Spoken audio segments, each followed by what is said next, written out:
Hello, morning everybody. My path with this fantastic speaker crossed a few months ago when she submitted a talk to the call for paper. And generally when we review and select the speakers, we look at their history, previous slides, possibly video.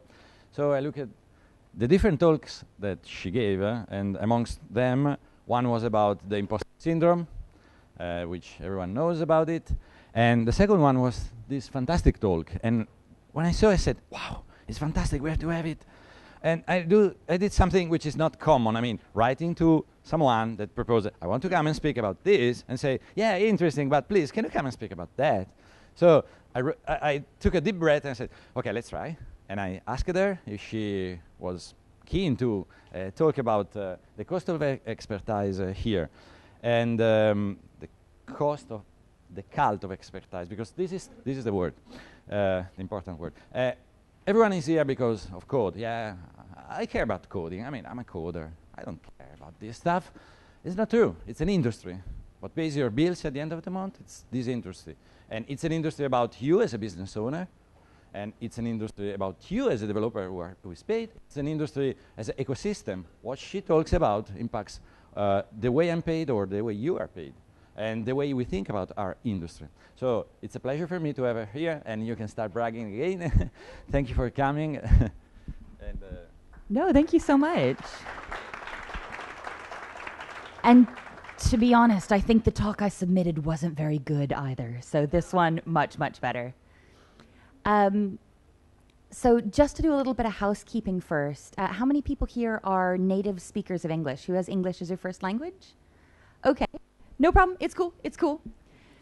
So for anybody who's not a native speaker of English, or the native speakers as well, if I'm speaking too quickly, or if I say something you don't understand, just wave your hand like this in front of you. The way the seats are arranged, no one else can see it. It's not like raising your hand, but it's really easy for me to see. So if I see you go like this, I'll just repeat it more slowly in a different way. So nobody will be like, ah, you don't understand. But we'll still get everything good. So, hello! Oh my God, this is... I was warned that Italian audiences really love to chat, so I was very excited to come here, and I think maybe this is going to be great. My name is Jessica Rose. I'm from America a long, long time ago, but based in the UK now, and I really, really love technology. And I really love humans. So a lot of the things I like to talk about are how technology works with humans. And actually, my background's in education. I used to be a teacher. So this kind of talk is probably the best I could hope for. So there's going to be a little bit of interaction. I'm going to ask you what you think about things.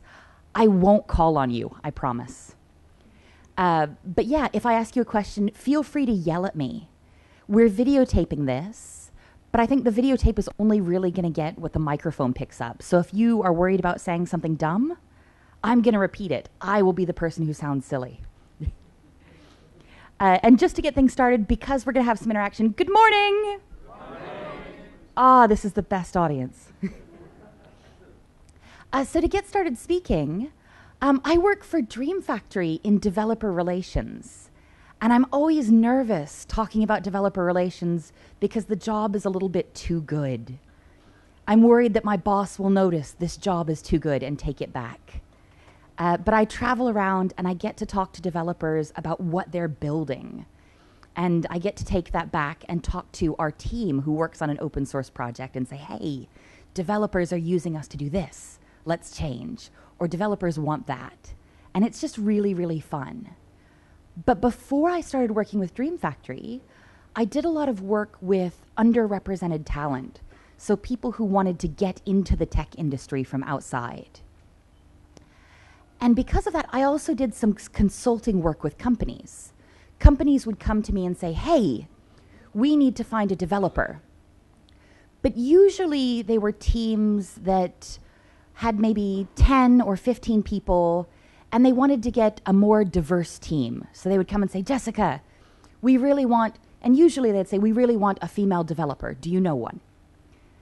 So this talk comes from a story of a time I tried to help a company. So a company came to me a few years ago and they said, Jessica, we want a developer. We want to find a female developer for our team. I said, okay, that's not a problem. And they start telling me about what they want. And they say, well, you know what? We want 3 years of .NET experience. Okay, that's no problem. So we also really want to make sure she has at least 2 years working with C#. Like, okay, that's fine. That's not a problem. We want to make sure she's an amazing graphic designer. I was like, okay. But they kept talking. They said, well, we want to make sure they're a great graphic designer. We want to make sure they're amazing on the front end as well. And I'm not saying okay anymore. I'm just sort of going, but they keep talking. They say, you know what? We also want to make sure they have all of this. And if they have Scrum Master experience, that would really be ideal. And you know what? They kept talking. They said, this is really a junior developer role. So we'd like to pay, around 25,000 euros. And I was trying to be nice. They brought me into their office and they gave me some very nice coffee. And you never want to say, so I said, well, maybe.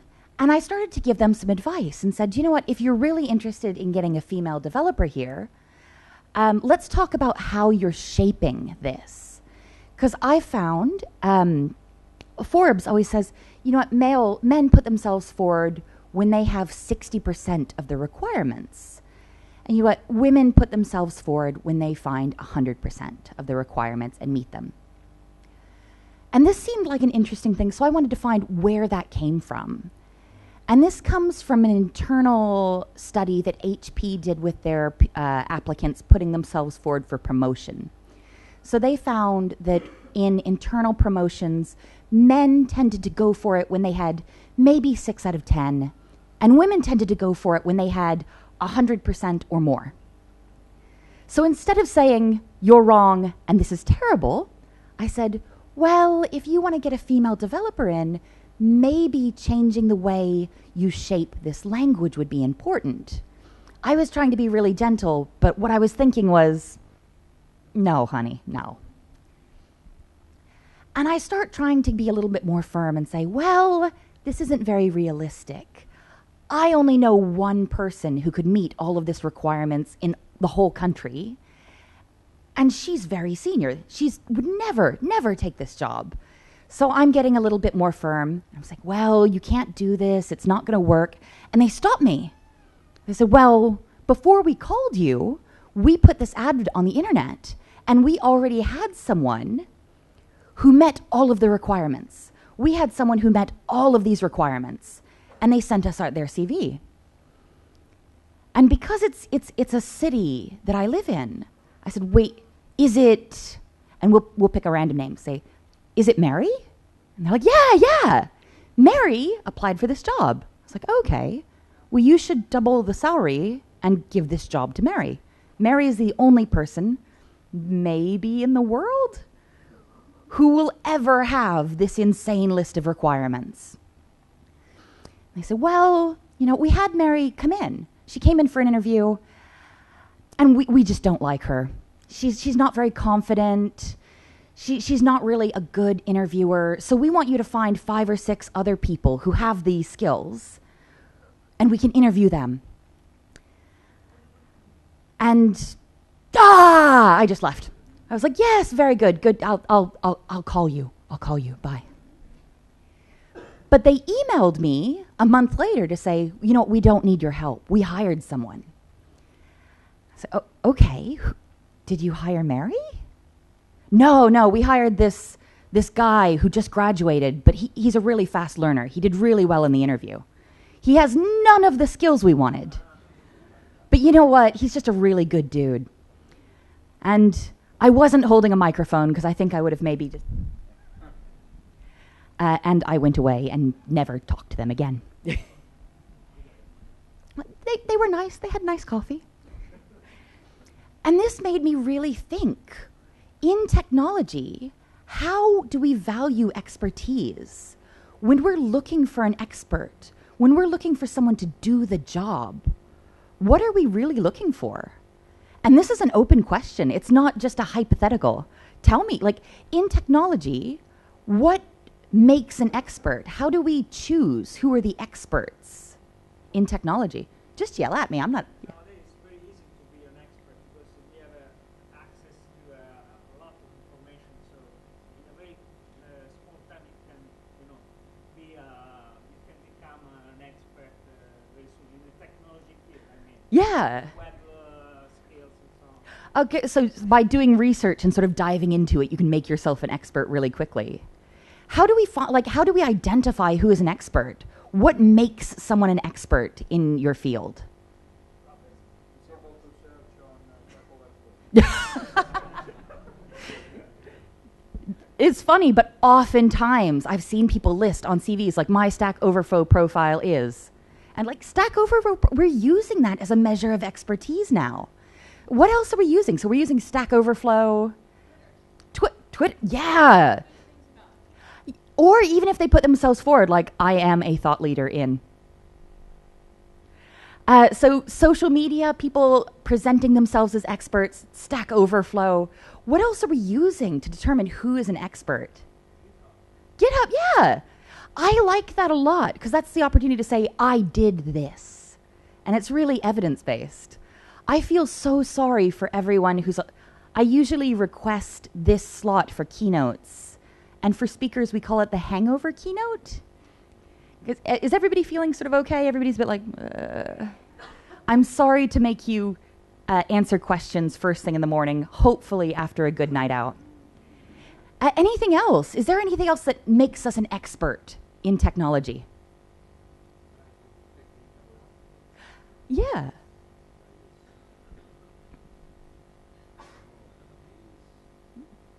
No, you're perfect. Yeah, like writing technical articles about the skill set you want to be valued in.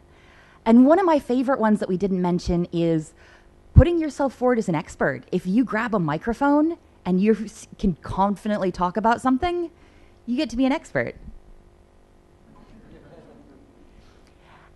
So I started thinking and I started talking to people about, in technology, what makes you an expert?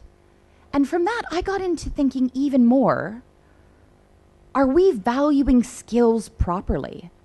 So the thing that makes you an expert, are those the right things? So if you're really good at Twitter, is that the same thing as being really good at your job?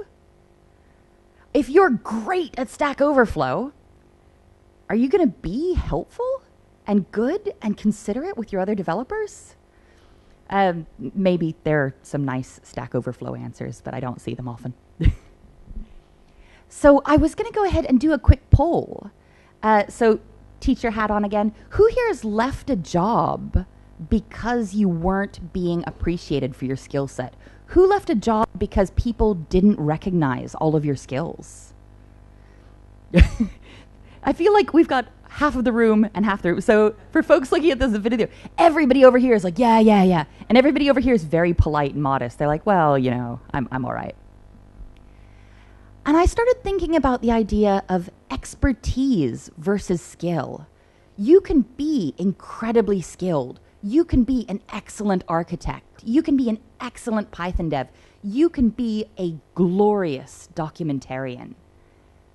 But if you don't get recognized for that skill, you're never considered an expert. And in thinking about that, I think self-promotion is a skill. So who here is really good at self-promotion? Who's really good about talking about how great you are?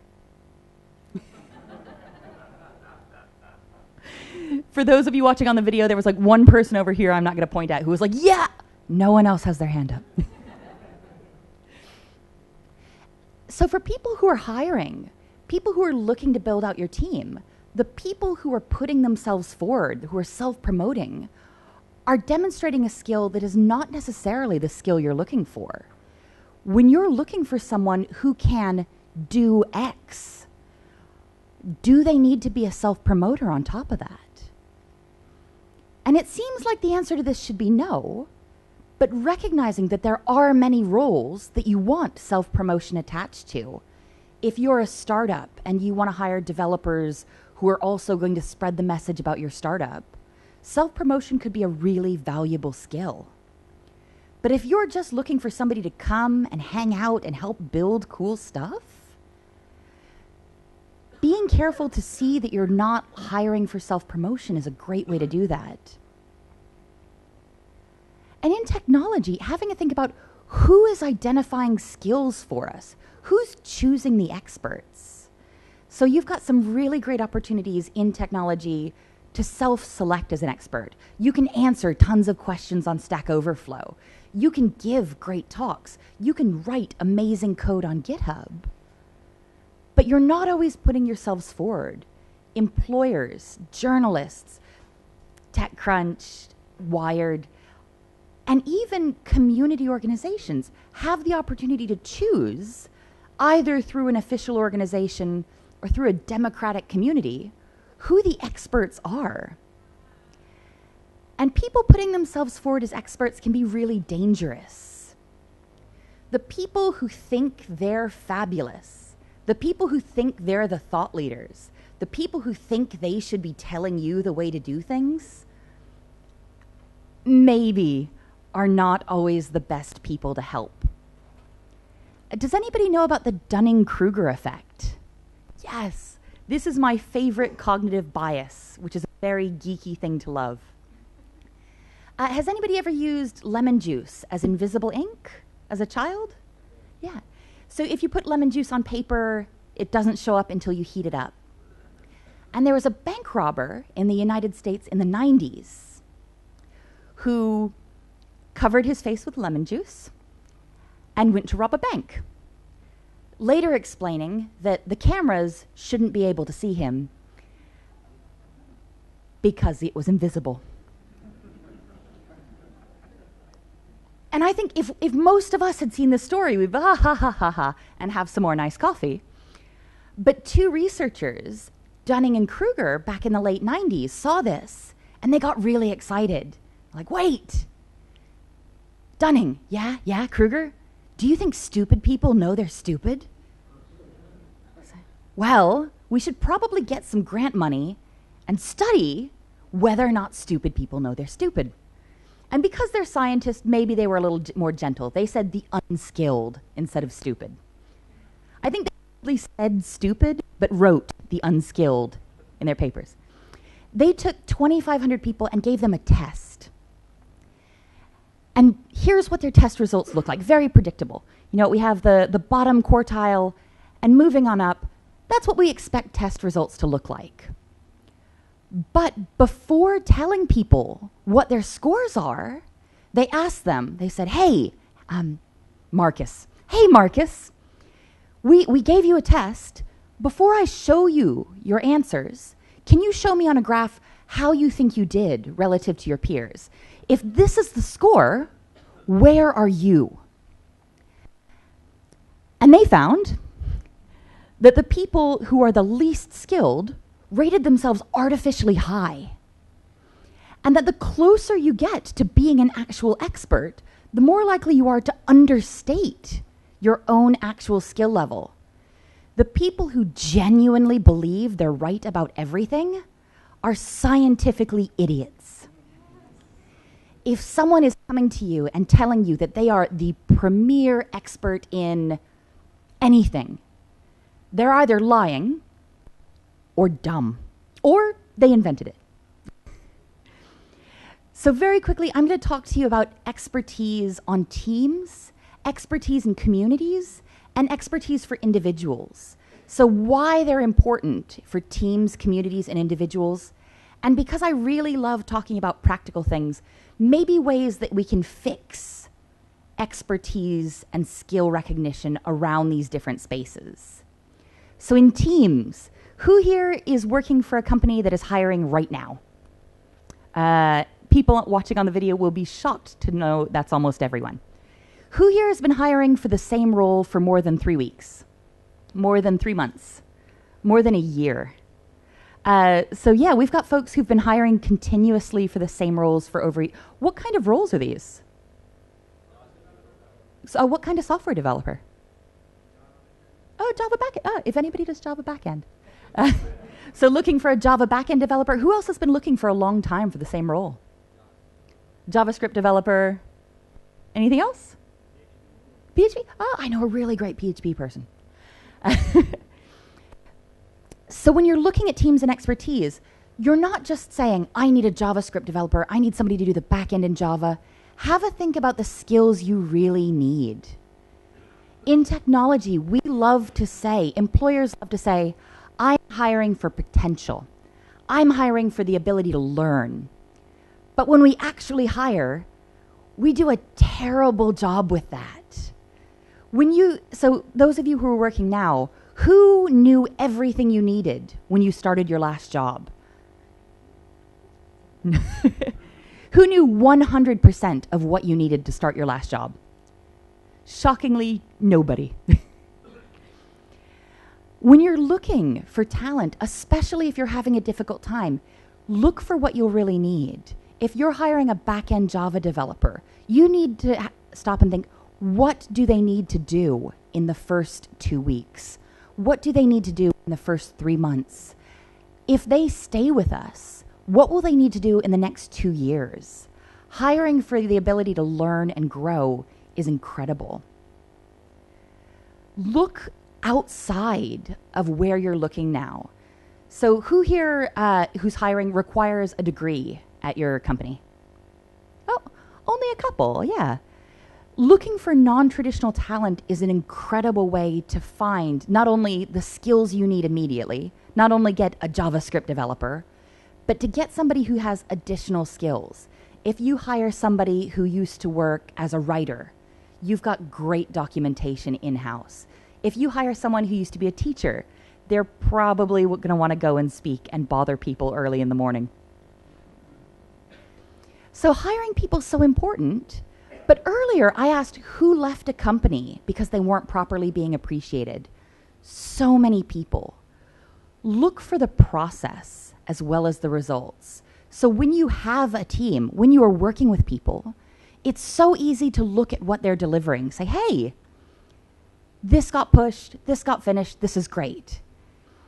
And if you're looking only at the results, you say, well, you know what?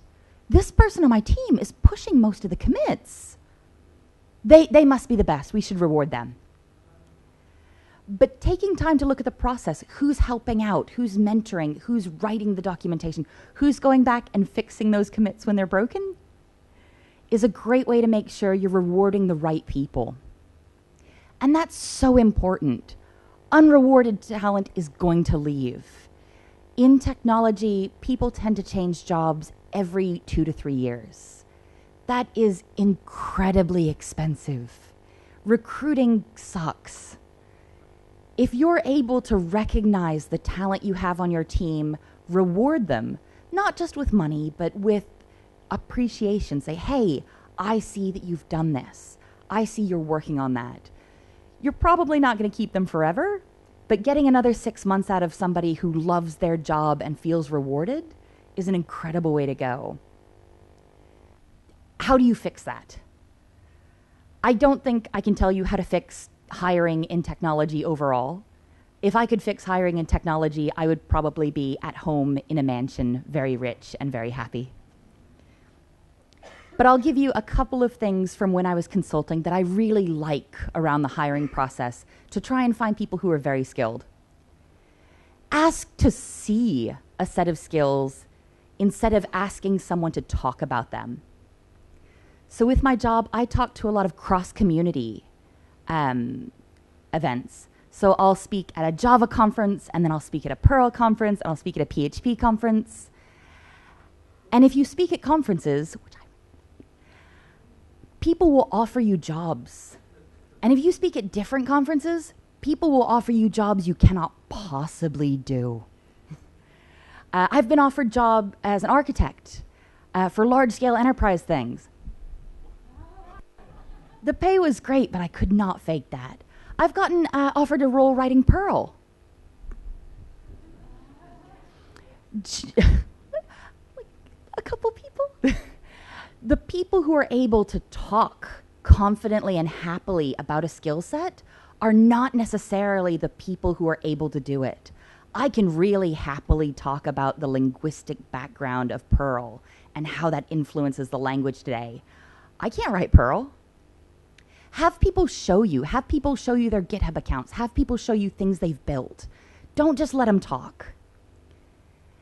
Make sure you're also testing for the skills you really need. You need someone who can write great Java, but you need someone who can write great Java who's able to communicate with the rest of the team, who's not a jerk, who's not going to make you crazy.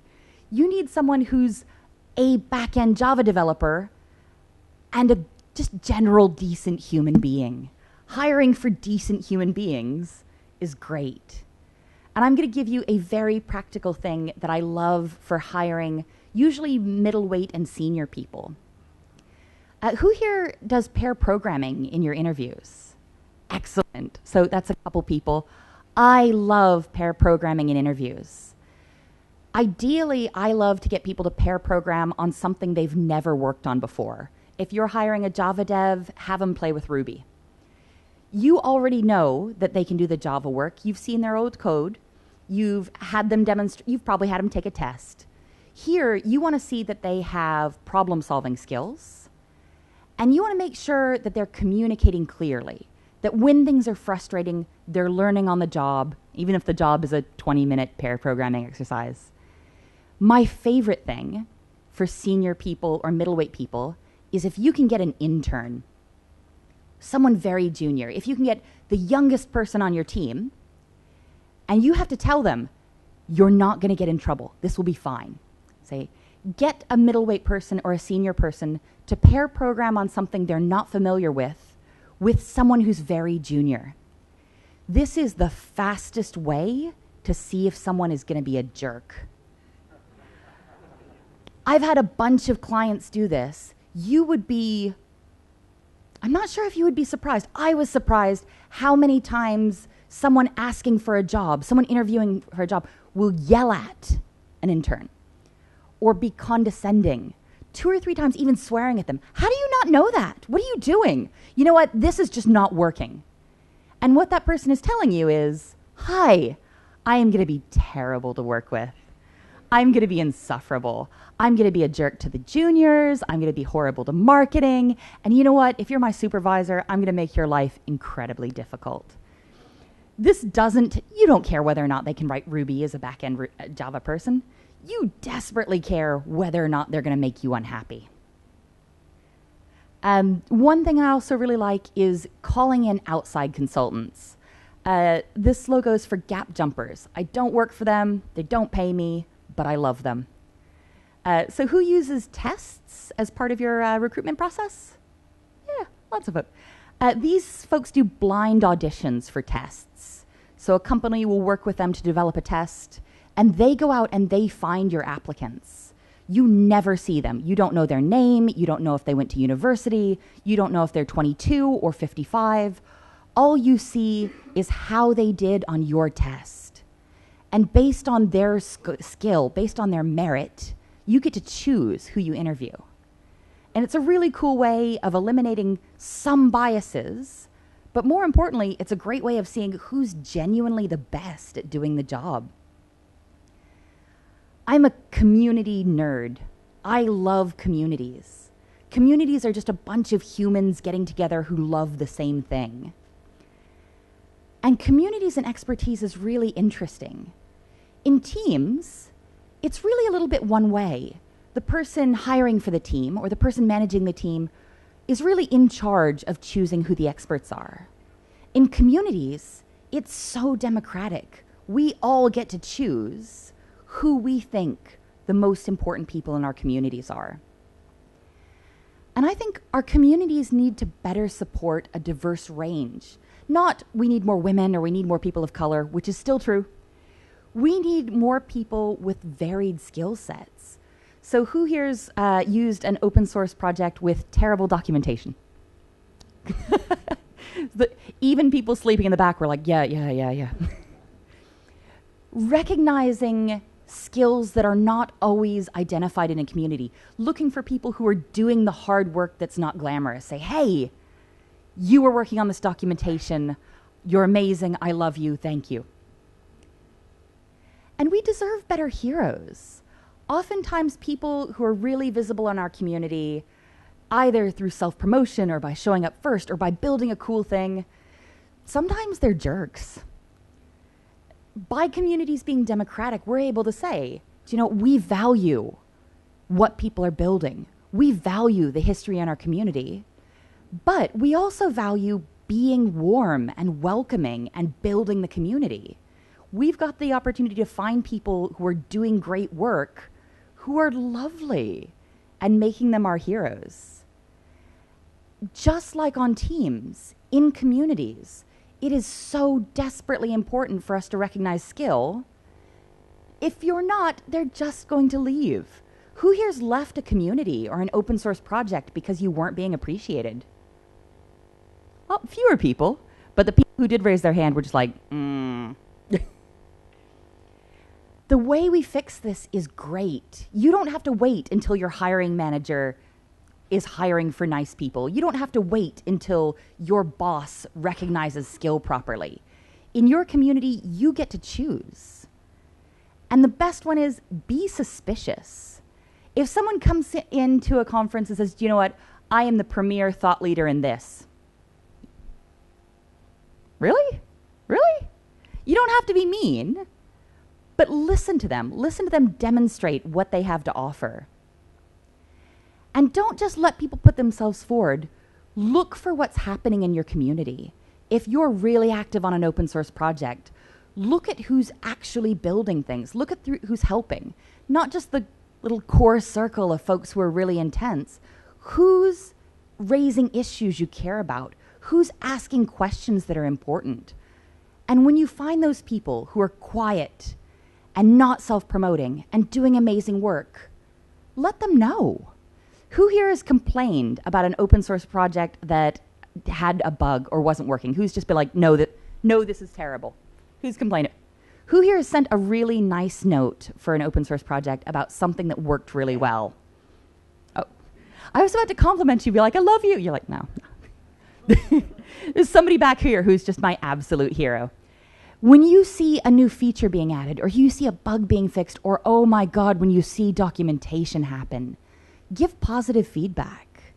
And it doesn't have to be public. You don't have to say, look what this person's done. Pop them an email and say, hey, this was really valuable. I really appreciate it. Building things in a community is often a little bit thankless. The people who are self-promoting, the people who are grabbing a microphone, get lots of attention. The people building the beautiful things we love might just need a little bit of love and encouragement to keep building. So we talked about teams where you have to wait till somebody in charge fixes things, and communities where we fix things all together. But this one's my favorite because individuals, you can just change it now. The most important thing about recognizing skill as an individual is you need to understand your own skill and value. And I think for this, you need to be a little bit, almost everyone, on the Dunning-Kruger graph, everybody over here needs to be a little bit more proud. I think the folks who are way down there, they're already very loud about what they're doing. You need to understand your own skill and value, not just to get paid better, but to learn. When I was a teacher, I worked in language teaching and in linguistics, and there's a concept called the zone of proximal development. And this is just saying that your brain has a sweet spot. If you're doing things that are too easy, if your job is too far below your skill level, you're not learning. So it's a bit like if you're playing an RPG. The low-level monsters, it's not worth it. I like how everybody was like, yeah, okay. And if you're doing things that are too hard, if you're working on skills that are so far above your skill level that you're not able to achieve, you're doing active damage to your ability to learn. It messes up your motivation, it makes you unhappy, and you don't have real learning happening here. By recognizing your own skill level and really valuing where you are in your development, you can get to the zone of proximal development development, which is this sweet spot that your brain loves to live in, to learn. This is important. Knowing where you are, knowing what you deserve to learn better is important. But knowing what you deserve in general is massive. Who thinks that they are getting paid what they deserve and they do not need a raise? Shockingly, nobody. Who thinks that actually, based on the skills you bring to the table, you could probably use a little bit more pay? Or more vacation time? Or both? In English, does anybody know the idiom to get what you deserve? It's usually really negative. Be like, that guy. I hope he gets what he deserves. But here, I want people working in technology to get what they deserve in the best possible way. When I talk to people I'm mentoring, I always say this. Right now, somebody who is worse than you is getting paid more. And this is true for every single person in the room. You should be a little bit pissed off, but a little bit motivated at the same time. Life's not fair. But we could potentially get on the other side of that not fair. How do you fix this? How as individuals do you fix people properly recognizing your skill level? How do you get what you deserve as an individual? Self-promotion is a skill. Who here really wants to be better at self-promotion? Who wants to write more blog posts, give more talks, get on Twitter? So about a third of the people raised their hand, and 2/3 of people were just like, no. And that's fine. You don't have to expand your self-promotion skills. But if you're in a position where you're not being properly appreciated, if you're unrewarded, and you think that self-promotion's not the way for you to move forward, you've probably got to leave. I'm sorry. If you're not in a place where people are appreciating your skills, you're skilled, you're valued. There is massive demand within the industry. If you can't make your employer or make your community or make the people around you value you for what you're bringing to the table, it's time to go. Thank you very much.